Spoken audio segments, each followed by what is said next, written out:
who the listeners are? Well, there's two ways. First, you can make a donation on the website, any donation, like $5 or whatever you want. Or you could write your info on a postcard and send it to the address that is posted on the HighersideChats.com under donations. It'll explain everything. So to be clear, you don't have to donate to be in the running, but when you do donate, you help out the show and you increase the impact of this little program and what it could do. So I look at it as a way to help a show you like, to help like-minded people who could probably use a few extra bucks, or that person could be you, and then I don't have to explain why it's a good idea. And I'm going to be honest, I don't get a lot of donations now, so I could be giving away $30 or something. But I just have a good feeling that this new program could grow and be a very positive thing for a lot of people. This could even be the new model for podcast monetization that spreads across the web. So I plan to do this about once a month. How will people identify the shows with the winner?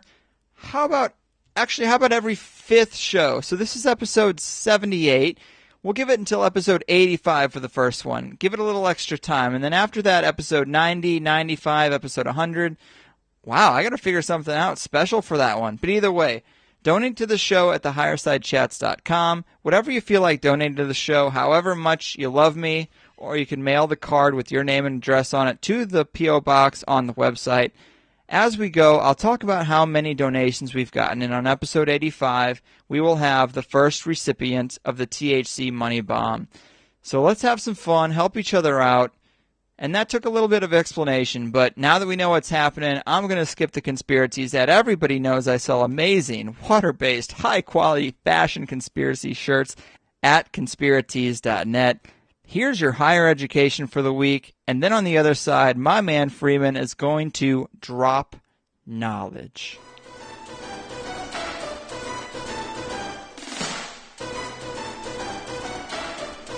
All right, people, this is going to be the first edition of a weekly news segment we're going to call Higher Education, and my man Rob Davin is going to give us his top news stories of the week.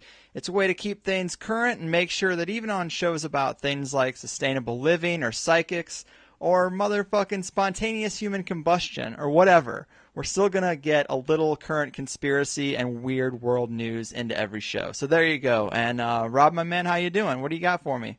Oh, I got some good stuff for you this week. First up, RFK may have swiped JFK's missing brain, and they call it Braingate. John F. Kennedy's noodle didn't get buried with him on November 25th, 1963 at Arlington National Cemetery. His own brother might have been behind the theft, claims a new book. So it goes through the article, and it talks about how they think that RFK is responsible for stealing JFK's brain in order to hide the amount of sickness that was located in his brain. So that's a really interesting one.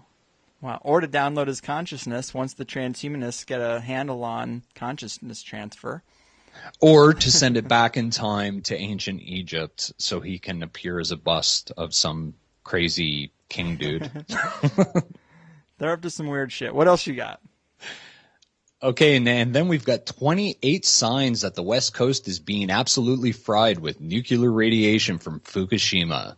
Wow. And this one's from the Activist Post, who have some great articles on a regular basis.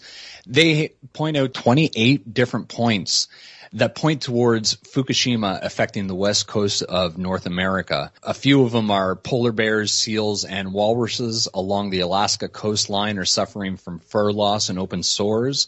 I've been reading about this one where they're finding these polar bears with, half their fur missing with these big open sores, and nobody seems to have a good explanation for what it is.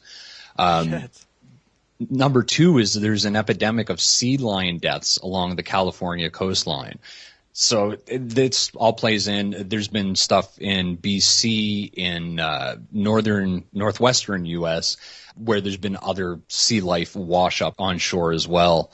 And experts have found very high levels of cesium-137 in plankton living on the waters of the Pacific Ocean between Hawaii and the West Coast. So looks like Fukushima might be a lot bigger of a problem than they're ever really letting on. Damn. That's right where I live. But, what can you do? It sucks. Radiation's one of those things. It's invisible, so you don't know if you're being affected by it. You don't know who to trust. You know that the government's lying about it, but that's about all you know. Well, it's the only sure thing in life. True. What else is happening this week? And then we have what really happened on the House floor as a stenographer was pulled off. Yeah.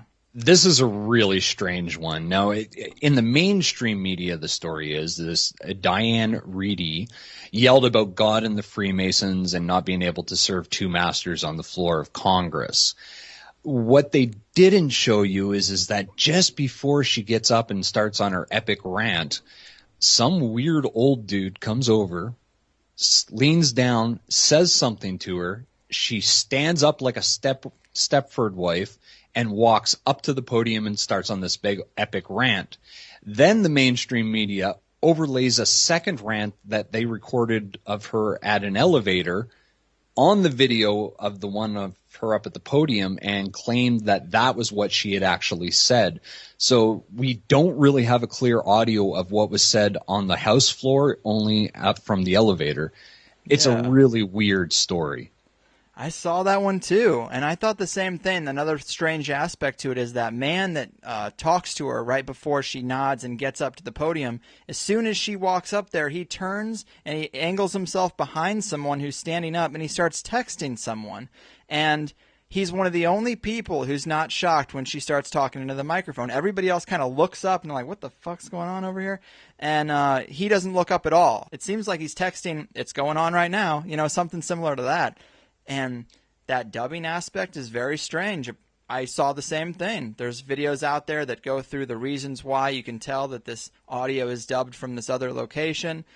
In the video in the other location, in the elevator you mentioned, you can see her mouth moving so you can hear it. And if you listen to the audio that apparently they played on Fox News where she was apparently talking to the microphone on the House floor, you can hear the elevator ding in the background still, apparently. Exactly. Really weird. It's like she was programmed to go up there and say something.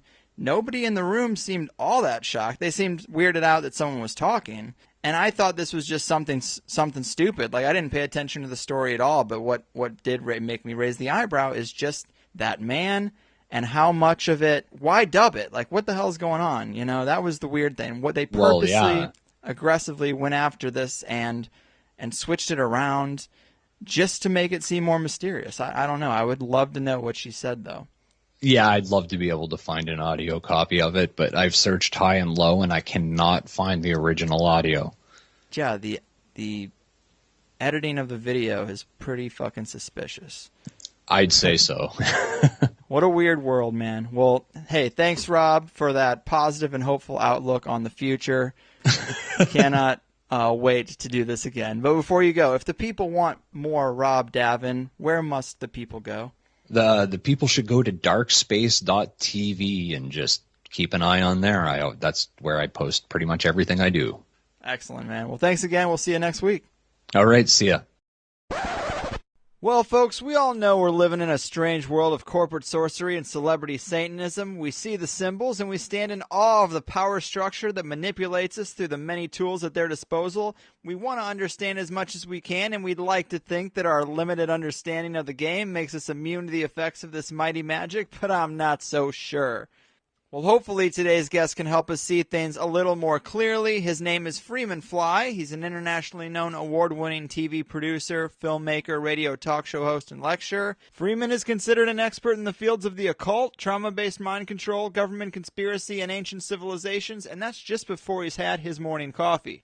So pack your glass and park your ass, people, because I think today is going to be quite a ride, and I am fucking thrilled. Freeman, man, how you doing? Hey, doing well, Greg. Well, it's good to finally have you here, man. You're one of my favorite people, and the timing couldn't be any more appropriate. It seems like in the past year we've just been bombarded with trauma, nothing but what seems like false flag attacks, strange things happening in space, threats of a police state, the facade of a government shutdown. Seems like we live in pretty troubled times, man, wouldn't you say? Well, it's totally insane. And honestly, the more we study trauma-based mind control, Satanism, satanic ritual abuse, and then even just the powers that be, we constantly are asking ourselves, is this real? It's just when you start to look into human sacrifice and the magical rituals that are involved in creating, the rich, you're just left dumbfounded. You're like, these aren't humans. This can't be real. This really can't. But then the evidence piles and piles and piles. And I mean, we're studying every day, digging deeper and deeper all the time, trying to figure out why would you perform these rituals? What's the purpose? Why have they been around so long? Who's behind them? You know, we use catch-all phrases all the time like Illuminati. But of course, this doesn't give us anything. You might as well just say it's Satan, you know, because when you say Illuminati, this is actually a term that was cast out by, I believe, Anthony J. Hilder back in the day when he was doing conspiracy LPs, you know, recording them onto vinyl, right? And so these terms start to stick, and ideas and concepts stick with them. And so now even I have to use the term Illuminati so that people know what I'm talking about, but I'm not talking about anything when I say Illuminati, because it's just a title. It's just the name we've applied to what we would probably consider the Babylonian Brotherhood. Yeah, I agree, man. There's a lot of convoluted terms, and a lot of people have their own interpretation of things, which also, you know, makes dissecting some of the symbolism weird too, because again, people have their own interpretations. And you know, one thing I do like about your work, you know, it seems like mostly now we're talking about satanic symbolism, mark of the beast symbolism, and a lot of people mention that, but what I think people misinterpret that's going on is they think it's some kind of Christians versus Satanists type of thing. And that's what I love about your work, is you don't see it that way, because I think Christianity is really just another flavor of brainwashing, because even the Mass itself is the worship of a human sacrifice, and the ritual ends with the congregation pretending to eat that person. You know, you hear that the elites might actually be doing these things, and then we're shocked, but half of us are still going to a weekly Sunday simulation without giving it a second thought. It's so true. It's so true. And I made it to the Holy Land experience. And I'll tell you, if you've ever wanted to see some form of trauma-based ritual, there you have it. You can watch the video on my website on freemantv.com of Jesus being crucified. I mean, I felt like Mel Gibson filming this adventure. And right now on October 17th, a gentleman named Atwill will be coming forward with a lecture proving that Jesus was a creation of the Roman Empire, really, as a form of mind control. And really, when we start to look at it all, we realize, oh my God, everything around us is actually just mind control. It's all set up there to socially engineer us. And of course, we've been tracking this through the realms of Disney and through the different programmings. You know, I was trying to flash back to what you were just saying about the mark of the beast and things of that nature, because it's true. It seems so simple when we had Christian patriots coming forward and saying, oh my God, look, these guys are Satanists, right? And so the answer was there. It was simple. Look, it's Satan. And this was never a good enough answer for us. And so we started digging into magic. You know, what is magic? Who is practicing it and why? Yeah. And this is when we started to come into the real signs. When everybody's saying, oh, look at their Illuminati hand sign. You know, they're putting the pyramid in the eye on their, you know, in front of their faces and such. And the truth is now the Illuminati never used the eye in the pyramid symbolism. It's just, if we're talking about the Bavarian Illuminati. The Freemasons did use it. The ancient Egyptians used it, and it's been used throughout time for the Trinity of Christianity even. So, but never by the group known as the Illuminati, which we're talking about Adam Weishaupt's Bavarian Illuminati of 1776. They didn't use that symbol. And so, you know, this starts to convolute the whole conversation. Now, when we dug in, we realized that what we were seeing mostly were the projections of the works of Aleister Crowley. Interesting. And the dealings with the Ordo Templi Orientis, or what are known as the Order of the Eastern Templar, which was the magical order that Aleister Crowley took over and remanufactured in the image of his Book of the Law, which was channeled to him by what seemed to be like a gray alien, but was reported to be Horus. No, I crossed those two stories. These are two different channelings. There was the channeling of Lam, who really looked like Lam. E.T. And then there was the channeling of Awas at the pyramids, where his wife gave him the Book of the Law, through channeled information, and then they base their whole story on this. So when you see Jay-Z running around with "Do What Thou Wilt," that is from the Book of the Law. So when people started to see these signs and symbols, they were misinterpreting things, saying, or just catchphrasing them into it's Illuminati symbolism.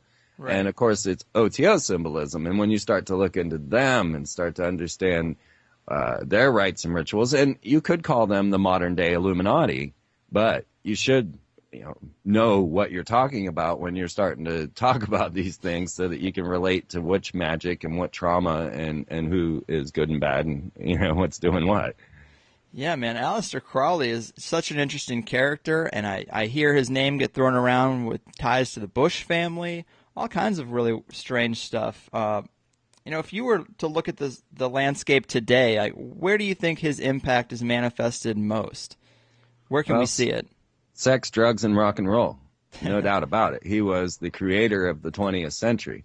There is not a band from the British invasion that did not worship Aleister Crowley, from the Beatles to David Bowie to Led Zeppelin to the Rolling Stones to Santana to, they all worship Crowley. Crowley's on the Sgt. Pepper's album. He's shown his vision is of this Scarlet Woman, like for the OTOites, or Thelemites is really what they would call them. And Thelema is the goddess of will in their religion, and this goes to the Whore of Babylon, which they call the Scarlet Woman. And so you will also see the Scarlet Woman make appearances on like the Rolling Stones album. And so then this music was engineered using the concepts of trauma-based mind control. Really was what OTO, rituals are based out of, and turned them into music and programmed it into a culture, into a generation, and then carries on forward and forward. Until today, we see Miley Cyrus, we see Lady Gaga, a number of others that meet up with the Queen, and you'll notice that they're all dressed in scarlet red to represent the Scarlet Woman. And one aspect of this OTO Scarlet Woman is Kali, this goddess of destruction, and that's what we're seeing now with Miley and her VMA awards. Mm-hmm. Yeah, talk a little bit about that. I've heard you discuss that in the past. I've seen your video on it. I just wonder why we're being shown this representation, or what type of does it have some type of energetic effect on the masses? Well, that's a definite. All the investigations into the ideas of mass hypnosis and the ideas that the Nazis and even Hitler would employ to cause this religious fervor in a people, you can track this all the way back to ancient Greece and the true purpose of actors, which was to invoke a god form into their soul and then portray that on the stage so that all of the audience could partake in this message from the gods. And this has been the same purpose all along. So as we've tracked throughout time the different, what we call high-profile rituals of these goddesses or celebrities across time. So just to name a couple, we look back to Janet Jackson with Justin Timberlake. And, of course, note the Disney and Mouseketeer connections all along the way. Right. But, at the Super Bowl, when she bared her breast, when Janet Jackson bared her breast in that wardrobe malfunction, you will see a gold sundial on her nipple. So this was a sign of the hermaphroditic god. This was the Baphomet, if you will, that goat-headed god that you see so often attributed to Satan.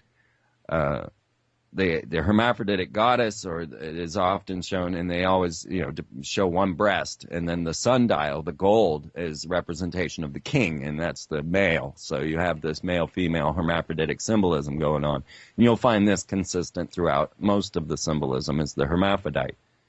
Well, you go forward, and we have the whole situation of Madonna, who is a high Kabbalist, who has gone and practiced rituals in the graveyard with rabbis in Israel at midnight. This is the level she is. She's high up in this, right?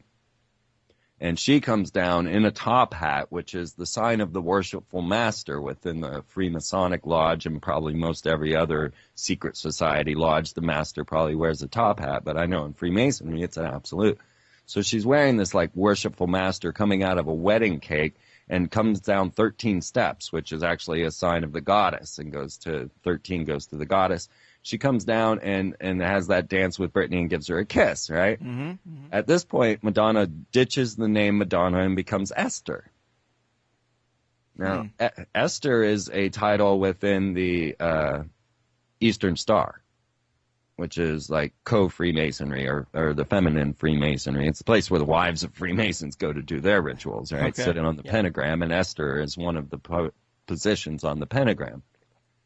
And so now she's taken on this name. Well, now she's gone one more level and taken out the O out of her name and the double N, because this is Kabbalism. And so her name now is MDNA. And the curious thing is that, you know, in Kabbalism, in Hebrew, you don't have vowels. Like O is actually V.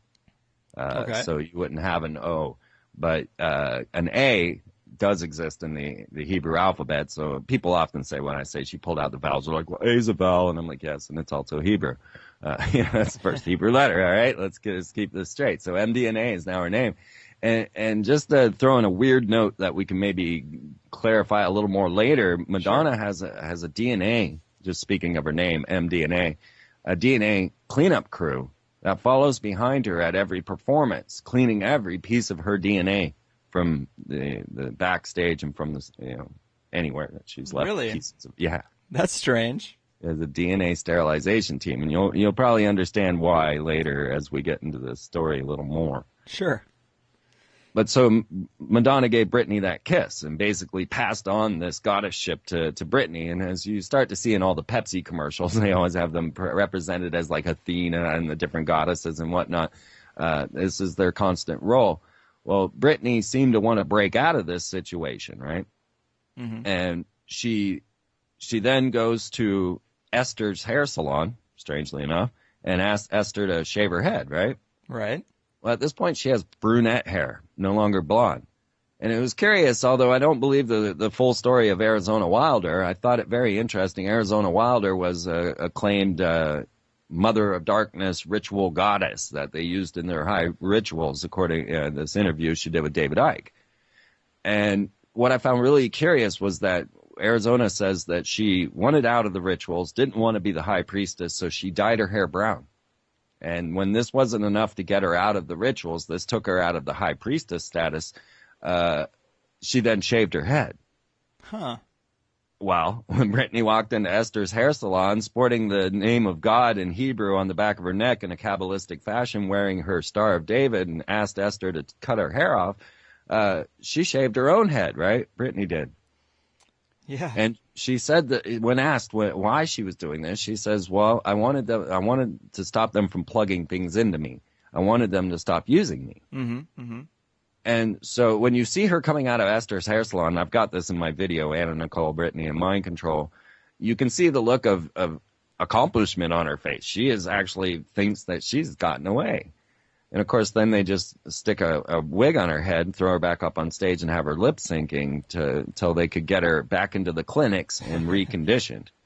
What's curious to me is when someone has that type of breakdown, they seem to be, they seem to not really care about their own well-being. They seem to be completely wanting to distance themselves from this.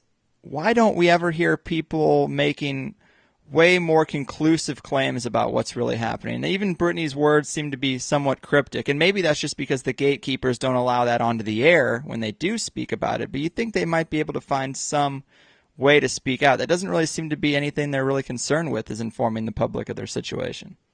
Well, she went into the Promises Clinic and scrawled 666 on her forehead and began screaming she was the Antichrist and tried to hang herself. Well, maybe she's doing all she can. It's a difficult thing, because no one believes them. And we're honestly trying to open a platform right now called Release the Stars, where we want them to come forward. We want Corey Feldman to tell us about the pedophilia of Hollywood, as he's going to do with his new book.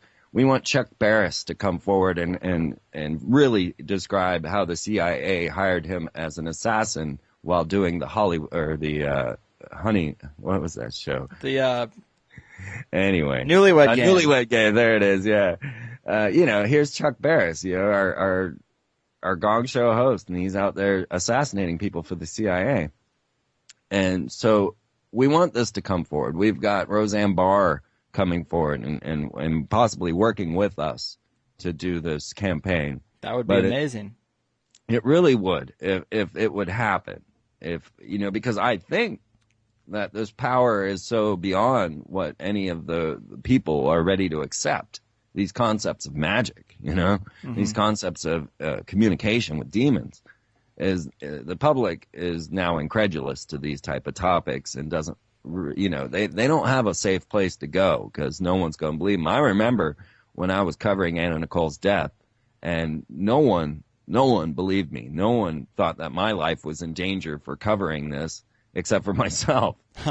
And I saw what it was like for them, because no one really believes this.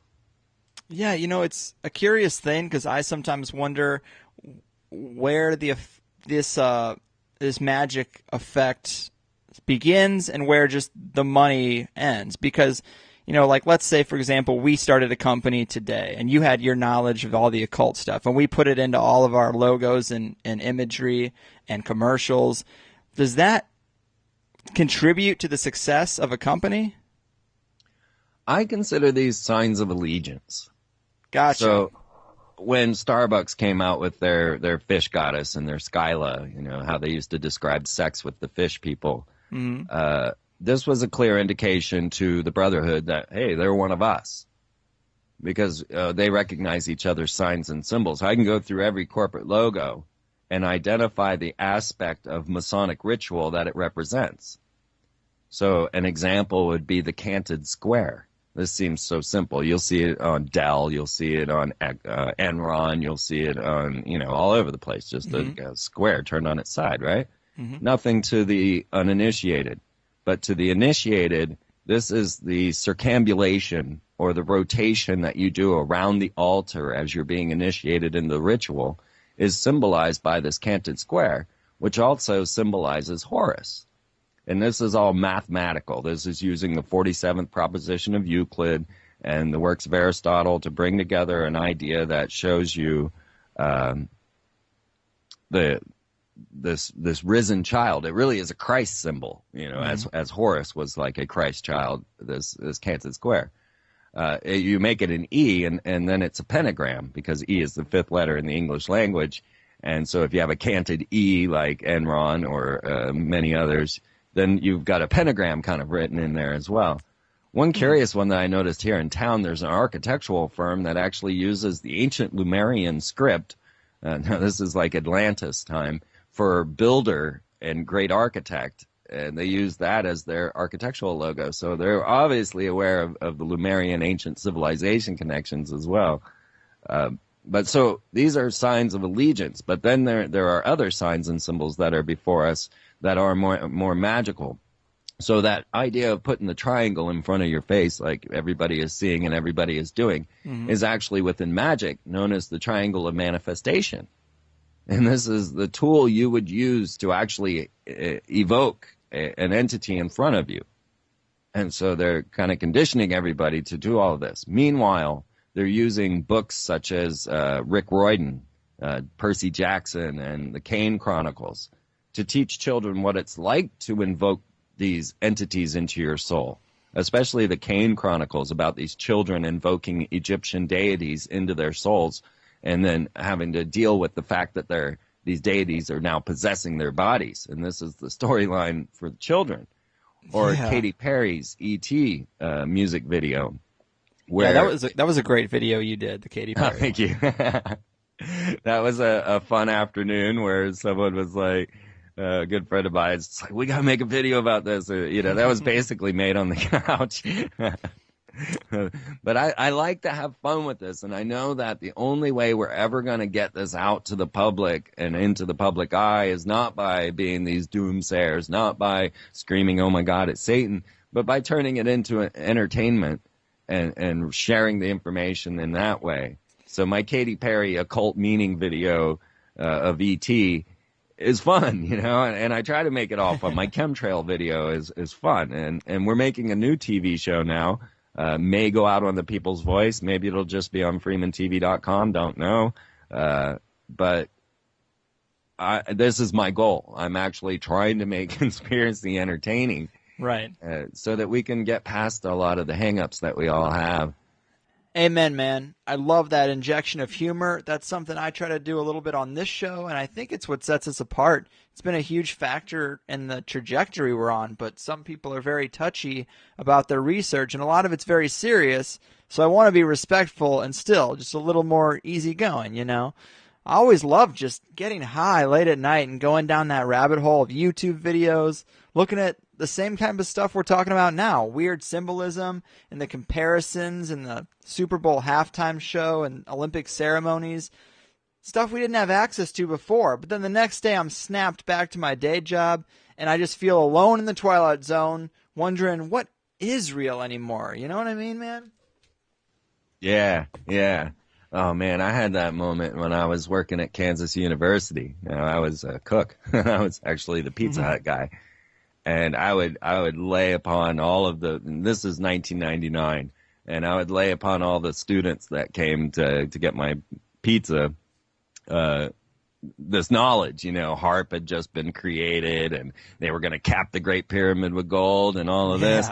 And of course, no one, when they all thought I would be in a bunker somewhere because I talked about the potential of a computer shutdown. I never said I was afraid of it. I never said that it was a problem, and I actually knew that it wasn't going to be. But if you even brought it up, you were a nutter.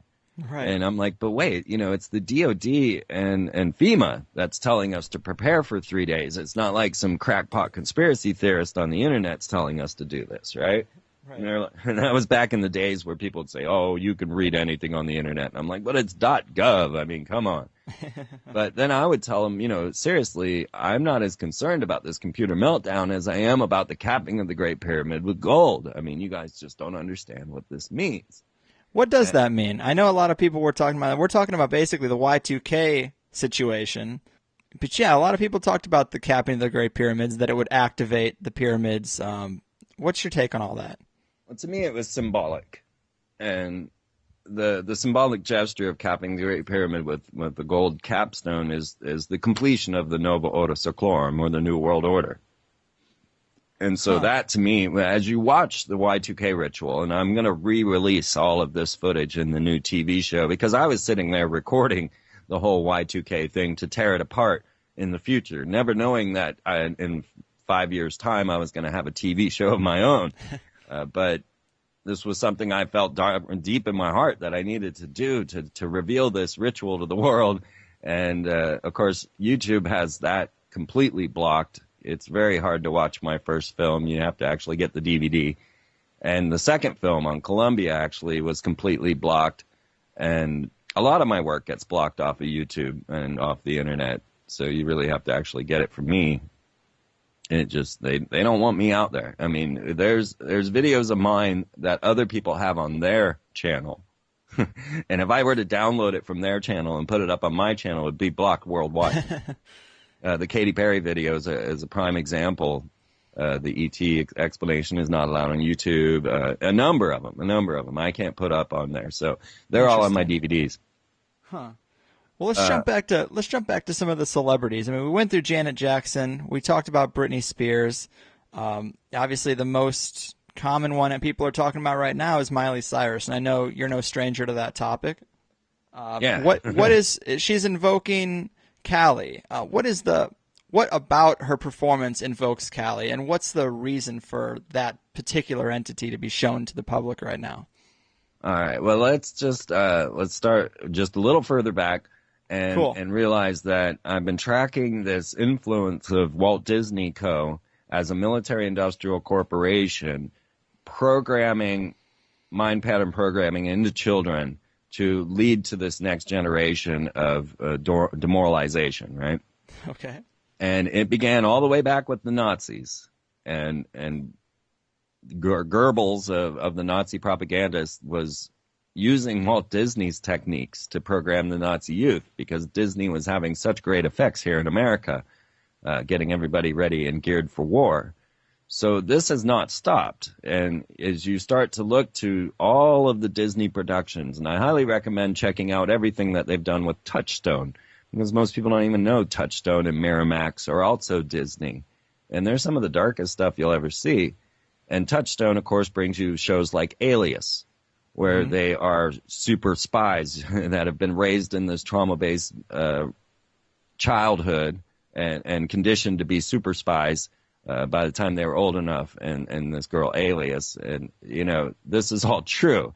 This is all a very, very true story. And they show you the methods and techniques of MK Ultra right there in the television show. They discuss Echelon openly, the complete spying on everyone openly. And of course, this was in the early 2000s when hardly anyone knew about Echelon other than like Bill O'Reilly.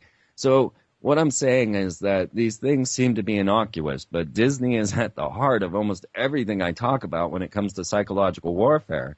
And Hannah Montana and Miley Cyrus are no different. So when we look to Hannah Montana, Jamie and I went around and we did a film. And we actually filmed across 3 different nations of Hannah Montana products. And we never found a Hannah Montana free zone. We went to auto parts stores, hobby stores, tool, hardware stores. We went to, of course, Walmart and Target and all of these. And we just found endless rows of Hannah Montana products. Just endless. And this film is already an hour long, and it's a work print version because my computer died while I was making it. But you can see there's a Hannah Montana product for everything you could ever want. Now, Hannah Montana was conditioning for the elite. This was to condition children to think that there is the lowly you, which was played by Miley Stewart, or Miley, was her name in the show. Miley Cyrus was Miley Stewart. And then there was the elite Hannah Montana, the celebrity, the goddess, the one that everybody wished they were. And this type of conditioning gets programmed in so that the children see a separation between the elite and themselves. And that was her original programming for the Hannah Montana show. Now they've got her busting out, and she's coming out naked. She's doing soft porn on all of her videos, and it's pretty hardcore. And this VMA Awards thing came out. Now, before the VMAs, we were talking with a 14-year-old girl on Crystal Light Kids Radio and describing different aspects of trauma-based mind control. And, of course, the teddy bear came up. And we were just kind of, the OTO and Kali, all of this came up, and we had no idea that the VMAs were going on the very next day. I wish I had known, because I would have prepared all of the things that you were going to see. Just like with the Olympics, I could have told you a script of what you were going to see in that performance. But when we see Miley Cyrus come out of that teddy bear, that is a sign of satanic ritual abuse. That is a constant factor inside of satanic ritual abuse. You'll see, I have a poem from a satanic ritual abuse survivor about their teddy bear, because it's a trigger mechanism that they use. If they can do this to Teddy, they can do it to you, is basically what the Teddy tells you. And then it's a cyborg Teddy that she's coming out of as well. So this is the whole transhumanist agenda. But as she comes out of this cyborg teddy bear, she is sticking out her tongue, right? And she just keeps sticking her tongue out over and over again. And it's not just at the VMA Awards. It was in her other video. It was in the recent pictures she just did, nude pictures she's put up on her Twitter. And almost every shot when she was on Saturday Night Live, she had her. And when asked, well, why do you? I think it was on Saturday Night Live when they asked her why she kept sticking out her tongue. She said, well, I'm suffering many strokes, yo. And that was her. But you see, she was told to do this. And this was part of the invocation of Kali. Because every image you see of Kali is going to have this tongue sticking out. And as far as it can go, I put this picture of Kali next to Miley, and it's identical, it's like, what? So, but she went one step further. As she came out of that teddy bear, she started stroking invisible hair. Yes, yeah. I thought that was very telling. So this is taking on the God form. This is bringing it in and then using it. And even when she went up to the big booty on the stage, which this lady had been positioned in the front of the stage to throw candy out to everyone, and Miley Cyrus comes up and gives her a big booty lick. This is with her tongue hanging out again. You know, this was part of the rituals of the Salem witch trials. You could see the pictures from the Salem witch trials, and also part of the Knights Templars' supposed offenses against the church was the kissing of the anus. And this is supposed to be one of the most degrading things that anyone could possibly do. And now there it is on the stage, you know. Yeah, so this invocation of Kali, she is a sign of the end of times. And so basically at this point, what the message is being sent out, the symbolic gesture of this is it's the end. It's the end of America at this point. And there have been so many other things that Miley had done to also bring about this concept and bring it forward. Coming out of a trailer on stage and getting up on a stripper pole at the Teen Choice Awards, singing "It's a Party in the USA" while the economy crashed. You know, this was something else, teaching all the little girls to be prostitutes, right? Yeah. I wonder that because it does, like I said in the intro, kind of, it seems like people or these power groups are sort of positioning themselves. So to say that it's symbolic of the end times, it seems to make sense when I look at what they're doing. I mean, we saw some weird stuff go on with the Vatican, a pope resigning that never happens. And then this new pope says some pretty out there things for the Catholic Church. Yeah, it seems like we're in strange times, man. Absolutely. I mean, when Ratzinger came in, I was already like, oh my God, look, we got a Nazi youth from Bavaria here. And Bavaria is where the Illuminati was born. Right. And Pope Ratzinger was such a character. I mean, this guy looked like the Emperor from Star Wars, you know. And I've got some of the weirdest videos of Pope on my website under weird videos. This guy, but as I started to track Ratzinger or Pope Benedict, I learned that he was investigating the Illuminati of all things, and now we're talking about the legitimate Illuminati. Now, the Illuminati were founded by a Jesuit, Adam Weishaupt. And Adam turned against the Jesuits and even tried to recruit some of the Jesuits to join into his new order, which was intended to bring about happiness to mankind through rational thinking.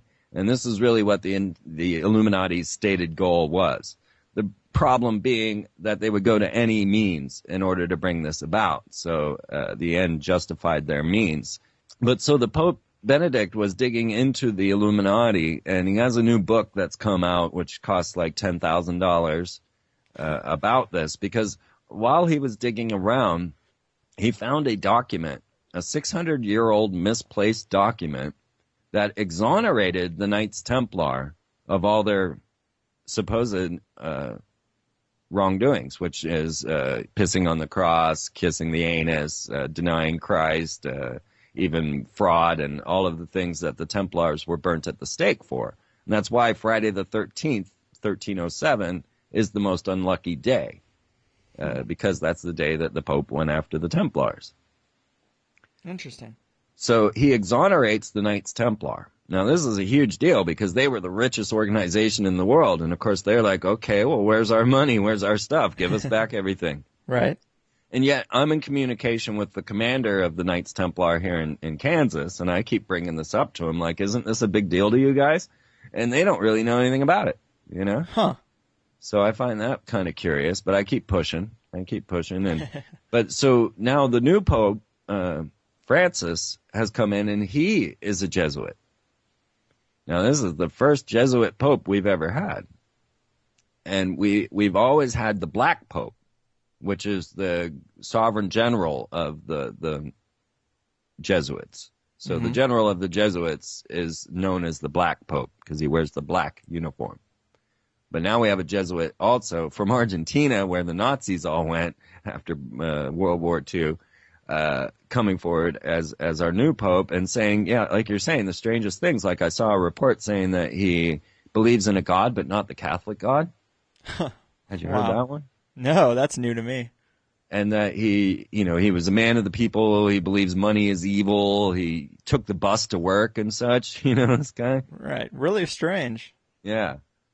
So I'm real curious now that we have two Jesuits in power because of the Black Pope and the White Pope now both being Jesuits, and then the exoneration of the Knights Templar, who they were kind of running side by side, these secret societies in a power structure. So, yeah, that's very curious. At the same time, we've got the Vatican astronomers going forward saying that extraterrestrials are real and that they would baptize E.T. if he came, or, and, you know, these aren't any two crackpots of the Vatican. These are the head of the astronomy department, and they are the attaches to CERN, who were attached to CERN when they were launching a device to the International Space Station that sees the anti-universe. Wow. This is where we're getting in this thing, you know? Yeah, there seems to be a lot of talk about the opening of gateways, trying to reach cross-dimensionally and interact with some entities, and that's like the most foreign stuff, you know, to the conventional 9-to-5 cubicle worker. But is that really what's going on behind the scenes? Is that like what the elite are spending their time and money and power trying to do? Well, my latest presentation is called Aliens from Hell. And that is basically all it covers, is this very topic. So if you want to see it, you want to get the real visuals, and get Aliens from Hell. That was at Conspiracy Con, right? Yeah. I saw a good chunk of that. I had to man my T-shirt booth, but when I wasn't, I was checking that out. That was pretty good work. One thing I thought was super fascinating from that, which I encourage anyone to check out a visual, but I was a big Stargate SG-1 fan, and you put all the main characters in line with the people in the Obama administration, and it's right there. They look exactly like those people, and I thought that was crazy, right? Pretty damning. Yeah, that was pretty sweet. Yeah, and then you find that, of course, the every Stargate episode acknowledges the cooperation of the United States Space Force. Mm-hmm. And, of course, this was 1997, where most people had no idea, still to this day, of course, that we have a United States Space Force with space battalions, space battle labs, and, you know, the X-37B. And, you know, most people are completely unaware of these secret space programs going on. But there it was on Stargate. They're wearing the Space Command seals. I mean, those are the real seals of the Space Command. They're in Cheyenne Mountain, where Space Command is. And then they are, of course, dealing with these Egyptian deities, which are seemingly the entities that are being channeled through these rituals. According to most of the research that I do, they are in contact with the Ennead, or the 9 gods of Egypt. And this actually plays into the storyline. We need to question the idea of why we're having a financial meltdown, why $6 billion was taken out of food stamps, but $19 billion is going to orbital sciences to launch supplies to the International Space Station. That's a good question. What's going on there? Yeah. What is more important to these people, right? And currently, it is these space-based operations. It is launching to the International Space Station. And SpaceX, you know, Elon Musk, the competitor with Orbital Sciences, you know, he's got a Dragon spacecraft launched on a Falcon vehicle, which is Horus, using Merlin engines, which, of course, is a magician, right? They don't shy away from their symbolism in all of this. Right. And now, you know, right after I gave the Aliens from Hell presentation at Conspiracy Con, the next week, I had shared with everybody the Mark of the Beast, which ties into all of this, which is the sign and seal of this dimensional barrier breakthrough. And most people don't know what the elite or what the occult believe or you know that the Mark of the Beast looks like. Mm-hmm. This is something that we dug out. We were in London, went to this rare bookstore. I can't think of the name of it, one of the most famous occult shops in London. And I told them to break out their real deal. I said, you know, I'm going to give you, you know, a couple £100. Just, you know, dig it out for me. I want to see the real deal. And we got this book from Kenneth Grant on Aleister Crowley and the Hidden God. And this thing started opening the puzzle pieces for me so much in the signs and symbols that we were seeing that I'm like, oh my God, why doesn't anybody know this? Why are Christians running around talking about the mark of the beast when they don't even know what it looks like? And when they don't realize that there is a magical order that is putting these things right in front of us all the time, and you don't see it because you're afraid to study magic. You're afraid to open the books of Aleister Crowley or Kenneth Grant or, MacGregor Mathers. You don't want to dig into this stuff and find out. You just want to stand there and say, oh, it's Satan, And are we talking about the circle with the X on it? I mean, that's such a simple thing, right? Yeah, but I mean, you do see it everywhere. It's the Xbox symbol. It's the X-Men symbol from the movies. Russell Brand's new show uses that symbol. I think it's the new operating system for Macintosh also. That's exactly what I was going to say. A week after I gave the talk on what the Mark of the Beast is, and it became the logo for Macintosh. I mean, it was a week later. Here I am now predicting corporate logos. And it is such a simple symbol. It's the O and the X, which again is the hermaphrodite. It's the, male, female, the O female, the X male. And then it's the transmission between these two that is the barrier that goes to the other side. And this is all represented to them through structures like the Kabbalistic tree of life. Mm-hmm.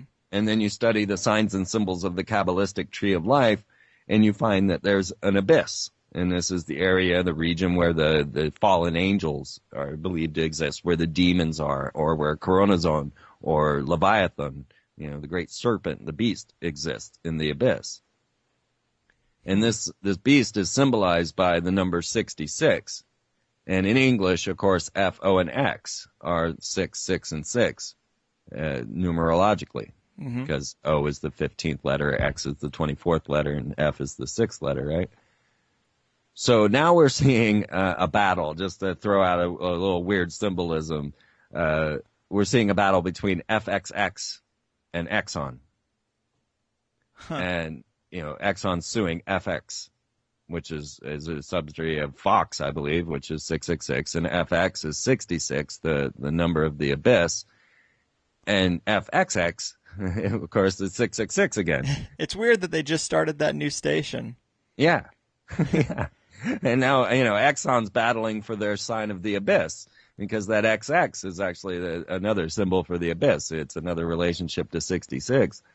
And this is why in Star Wars, when Anakin Skywalker is slaughtering all the Jedi children in the Jedi training camp, the Emperor, who looks like Ratzinger, says, execute Order 66. Ah. And again, this is the number of the abyss.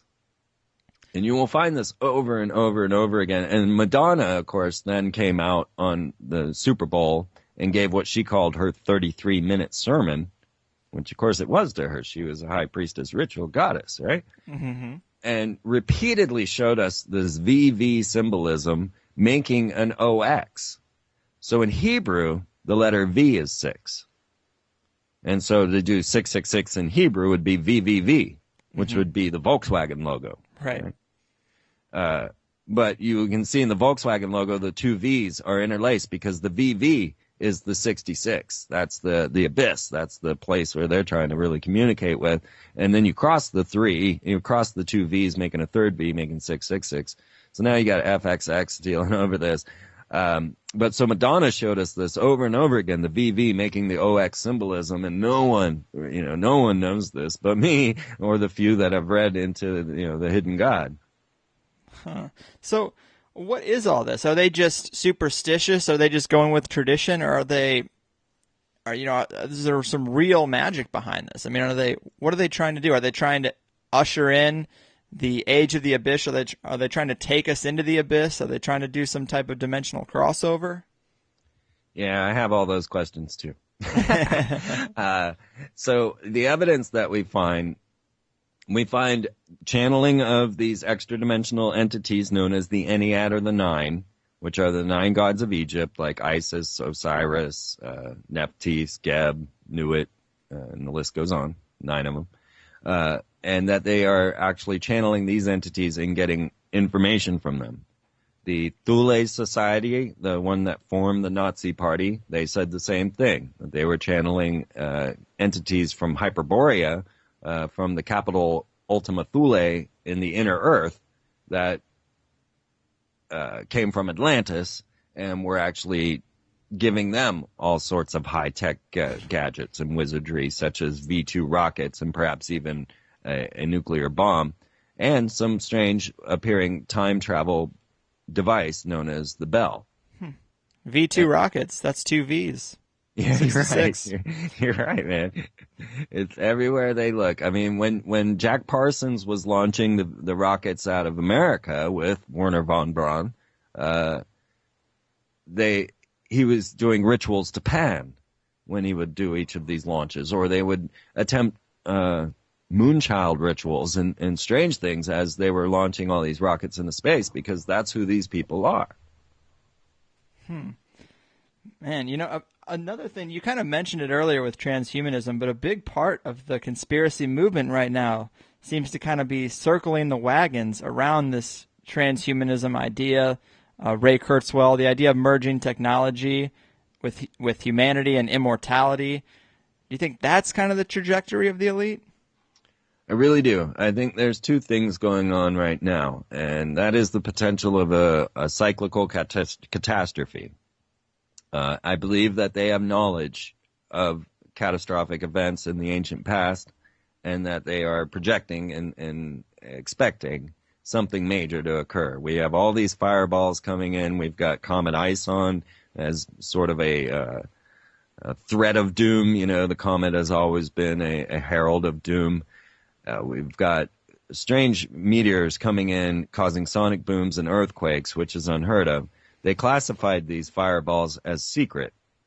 And then now, at this point, at the government shutdown, they have shut down everything we have to view these incoming near-Earth objects. Right. So they shut down the space fence. And they've shut down all of our viewing of any of this stuff. So I think that there's something big coming. I don't know if Planet X, I've been following a second sun scenario, because there is a supposed second sun in our solar system, and it looks just like the Firefox logo. It's called G1.9, and of course Firefox being the burning 666 again, which this dual sun and the 666 have constantly played together in this story. Even the Nazis' swastika was the black sun again, and the symbol of the Thule Society, the black sun again, with two X's in the middle of it, like the Exxon logo, if I might add.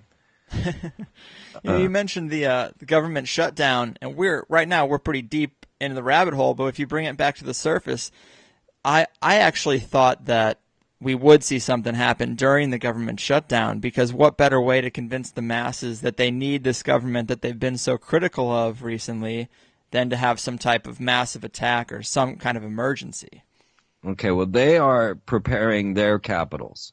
So I have a page on my website called Global New World Order Capitals. And when you see these capitals like Astana in Kazakhstan, you will see that they are pre-planned cities that are designed as ancient seals from magical grimoires to control demons. I throw these terms around, but I'm just using the terms that they use. This came from the grimoire of King Solomon. He had 72 seals that he used to control these demons and one to bind them all, right? Mm-hmm. And the seal of Astana is this very same seal. When the city plan is a magical emblem. And so they are establishing their new world capitals around the globe. Meanwhile, moving themselves towards immortality. So on the International Space Station, along with the device that sees the anti-universe, is Robonaut 2, which is capable of mind transfer technology. But the only computer powerful enough to send your soul into a robot is owned by CERN at this moment. I think Google and the NSA are actually moving towards quantum computers that might be able to push this type, but the CERN grid is the only computer that is known about capable of mind transfer technologies. So here we have a robot that you could put your soul into. Next to this robot is 19 stem cell projects that is seeking immortality. So the last space shuttle to launch up to the International Space Station before they shut that program down, which of course is known as the Columbia Endeavor for the Discovery of Atlantis. That's the space shuttle titles. When they shut that down, the last Columbia shuttle to the space station dropped off the final immortality stem cell research program along with this. And now, of course, we have Elon Musk and his Falcon Dragons going up there, along with the Cygnus from Orbital Sciences. So, yes, they are absolutely, a curious thing. If we go back to Zecharia Sitchin's stories of the ancient past, when the flood was occurring, there was a race of the Anunnaki that orbited the planet known as the Agigi, and they were left up there to house the gold so that when Planet X returned, they could then get the gold to Planet X. Now, curiously, on the International Space Station, the Japanese built this massive platform, which no one knows what it's there for. At the same time, gold on planet Earth is just coming up missing left and right. All the gold under the Twin Towers, $30 million in gold or more, I don't even know, gone. Supposedly the gold in Fort Knox, gone. And I wonder often if it's not sitting up there on the International Space Station on that massive platform waiting to be shipped off to the Anunnaki when they return, Man, that seems so out there to think that would happen, and all under our noses, that we wouldn't be able to see that. Why would, I guess if it's off planet, the Anunnaki wouldn't even make their way here. But it seems like when you're talking about aliens, I always wonder, I love the idea of it, but I always wonder why they have an incentive to remain in the dark. Why wouldn't they just come down? Well, I think that there's different races. Yeah, different things going on. It is a tough question, because some of the evidence leads you to believe that they're time travelers from our future coming back to try and reestablish their timeline. Yes. And, the idea of rocketry in interstellar travel is ridiculous. There's no way that they're using rockets. So wormholes actually, does play into this puzzle better. And we have all these multitude of craft that we're seeing, especially the ones that were filmed by the Columbia Space Shuttle during the tether experiment, that seem to show up also in ancient artifacts. So we do have this idea of them returning and constantly, but if they were here then they're still here and they never left, and everything's just a show. Right. That's sort of where I'm kind of, the conclusion I'm drawing is that this seems like some type of simulation, even to the mesmerizing sorcery of Hollywood. Everyone, that seems to be all anyone cares about is the 9-to-5 job where they're essentially numb and then come home and absorb whatever Hollywood or the television wants to give them, go to sleep and start the cycle again. And they do this for 40, 50 years without any thought to what's happening with their own life. Yeah, and what they're taking into their souls. I saw my mom as a child when she would look like Lucille Ball or Samantha from Bewitched. I'd see the facial movements of the characters from TV on my mom's face, and it kind of tripped me out. And this has kind of stuck with me throughout all this time. And yeah, absolutely. That is the ultimate tool that the very first corporation, when they attempted to create the television, it was Farnsworth, who was a member of the Golden Dawn Society. This is another esoteric order, one that Crowley also belonged to but left, and was actually in constant warfare with the Golden Dawn and MacGregor Mathers. So the Golden Dawn member, Farnsworth, decided he wanted to make a tool that was able to communicate with the other side. And he created what was the first cathode ray tube. And he projected the Maltese cross across the universe as far as he was concerned, and wanted to see if they could manipulate the pixels on this screen and make communications. So that was the purpose of creating the cathode ray tube, was to actually channel entities from the other side. And then a corporation known as Telefunken took over this concept and decided to make mass-produced televisions. And, of course, Telefunken was a Nazi corporation that was trying to get televisions in everybody's homes. Now, Right. Telefunken went on to create the FM radio and even the first computer. And currently, they are known as AEG, which just happens to be the group that Michael Jackson was suing for the O2 Arena debacle. Of course, then Michael Jackson supposedly died. And I say supposedly because I have evidence to suggest that Michael Jackson time traveled. And Whoa. this whole thing has been a fluke. And I gotta correct myself. I said it was Farnsworth. It was the Crookes tube, actually. The Golden Dawn member was Crookes, not Sir William Crookes, not Farnsworth. Farnsworth then came out with the functioning television, which he said he would never share with his family. But the Crookes tube is actually, that just clicked back in my brain there. Yeah, I was gonna say because no, I'm just kidding. Like I didn't know. No, yeah. So just so people can check it out for themselves, the course. Crookes tube is actually what was. Yeah, Michael Jackson, man, he was into all of this stuff. Now, curiously enough, he was seeking immortality, and he hired a roboticist to build him a robot that he could transfer his soul into. The robot was known as E-Rock. You can actually see it in a movie called Home Movie. It's a documentary about all these strange homes, and one was the robotic home, and the guy in the roboticist admitted that Michael Jackson had hired him. Now, beyond this, Michael then met up with Uri Geller, who is the Israeli psychic that used to bend keys, and maybe he still does. I don't know. He's a friend of mine on Facebook. But Uri Geller was a psychic that was so impressive that they used him often, and he actually admitted to being used to channeling the Nine, the Ennead, and that he would be brought into these farms and ranches and such with people like the Astors and whatnot, and even Gene Roddenberry was there, and channel the Archons or the Nine, the Ennead, and so Michael Jackson then meets up with Uri Geller and decides to join forces with him, seeking immortality, and they go off to the Raelians. Now, Rael is Claude Verilion, who met with Yahweh in a flying saucer and came back to open the embassy for the Elohim's return, using the Star of David with a swastika as their logo. Huh. Well, so Michael Jackson and Uri met up with the Raelians to try and get a clone.